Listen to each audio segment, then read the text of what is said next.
this with a men's shelter, I am ever be grateful. Very grateful to you, you know. Well, you did the same thing for me under the same circumstances. I didn't think I was going to be able to do this. I didn't really think I was up for this. It took me a long time to put Frisco's things away, you know. It makes it so final. Final. Yeah, it makes it final. It's a funny thing. I keep thinking that he's just going to walk in the door and it's a mistake. It's funny. I've been trying to explain to Robin, you know, that even though Duke's gone, he's still here. We were very happy, you know that, don't you? Yeah, he was good to me, very good to me.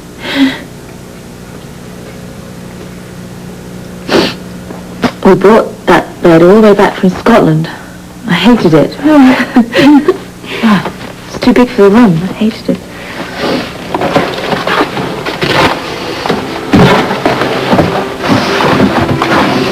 Oh, it's just funny. What? Well, this thing, jacket, it was a freezing cold day and we went to the cabin. But would you sit in front of the fire so we could keep warm? No, we had to go ice fishing. You're right. Come by the fire. Oh, Toby, think something. Did the ice break? It broke. Oh dear. It's all right. It was only 4 feet of water. Can you take my gloves off? You all right? I want to kill myself. Well, we had fun. Yeah.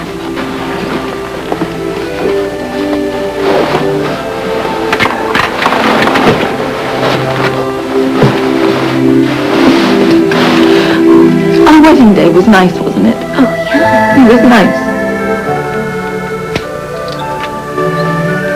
Now, Duke, you may kiss the bride. Alas.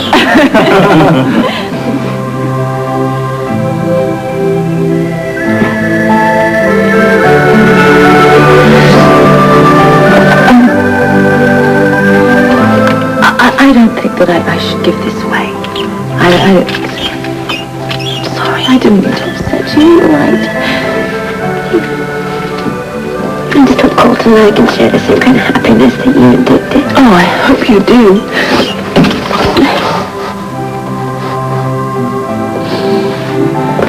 Well, Mr. Prince, it looks like you're finally making some progress around here. Yes, ma'am, little by little. Colton, would you come into the salon with me, please? Oh, Mr. Prince, when my husband arrives, keep him out here until I've given the word, and then send the deckhands and the captain in with him. I have a surprise. Yes, ma'am. Oh, Colton, bring a hammer.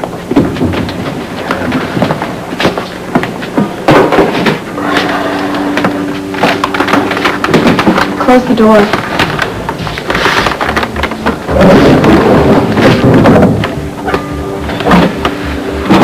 What do you need? It's good to see you. The guys outside. Not a good idea. Oh, they're not paying any attention to us. Well, they might get nosy. We don't want any trouble, right? Promise me that once we set sail, trouble or no trouble, we'll find a way to be together.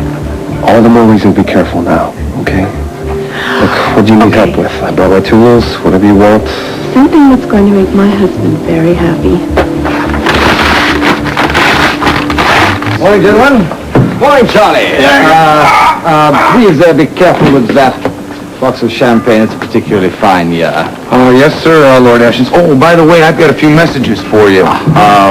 First of all, Dr. Bernuti came to see you. Is she not here? She came and went. She said it was too distracting to work here. Said something about working at her hotel room. Well, she has a good point there. I'll, Lord Ashton? Oh, I thought I heard you. Could you step into the salon for a minute, please? All right, I hope this won't take all day. You know, I hire you. I pay you good money to solve these problems for me. Yes, sir. Surprise! Do you like it, Louie? I'm speechless. I had it made for you in honor of your father. I don't know what to say. I can't think of a more wonderful gift. Thank you very much. my friends. I can't tell you how pleased and proud I am to accept this most splendid gift. I also know that my late father would have been very pleased that we sail under his crest, and indeed that we dedicate this voyage to his memory. Well said, Lord Ashton. Colton found a place for it. Isn't it perfect? Oh, yes, it is. Mr. Shaw?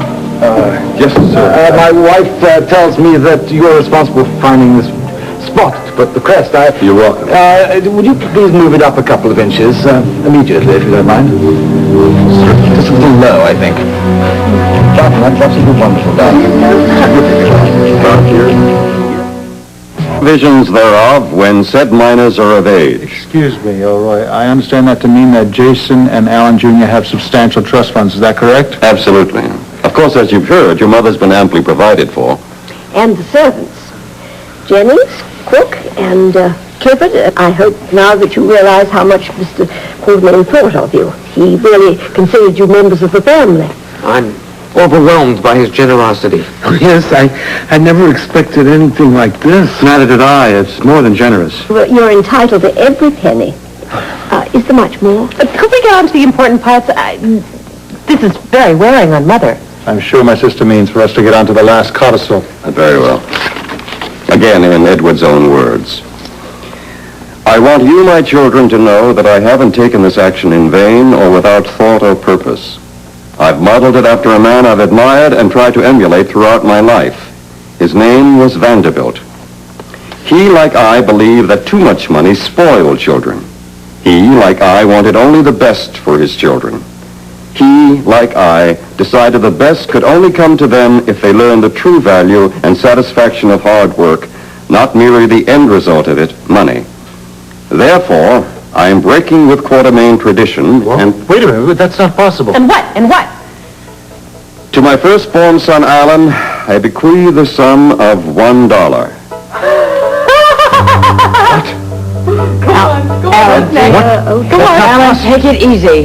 And to my daughter, Tracy, I want you to understand, these are your father's wishes. Go on! And to my daughter, Tracy, I bequeath an equal sum, $1. Thank you, Daddy. All right, go on. There has to be more. There is. The remainder of my estate, stocks, bonds, property, and other holdings, I bequeath to my grandson, Ned.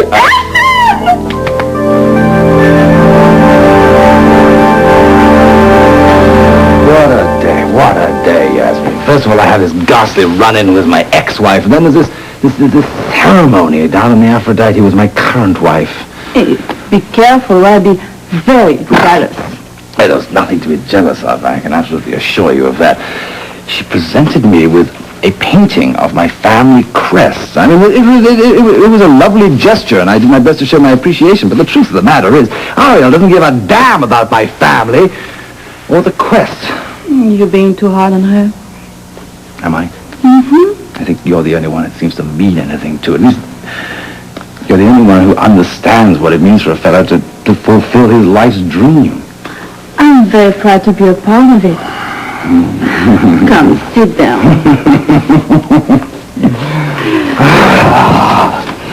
Oh, things are looking up.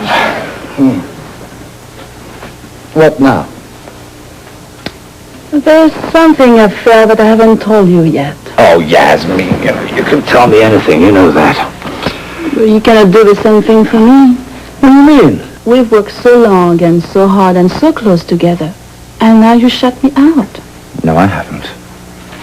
I think you don't trust me. Oh, nonsense. Larry, if you did, you'd tell me where you've hidden the emerald and the dragon bone. Yasmin, that is ridiculous. I'm very serious, Larry. So am I.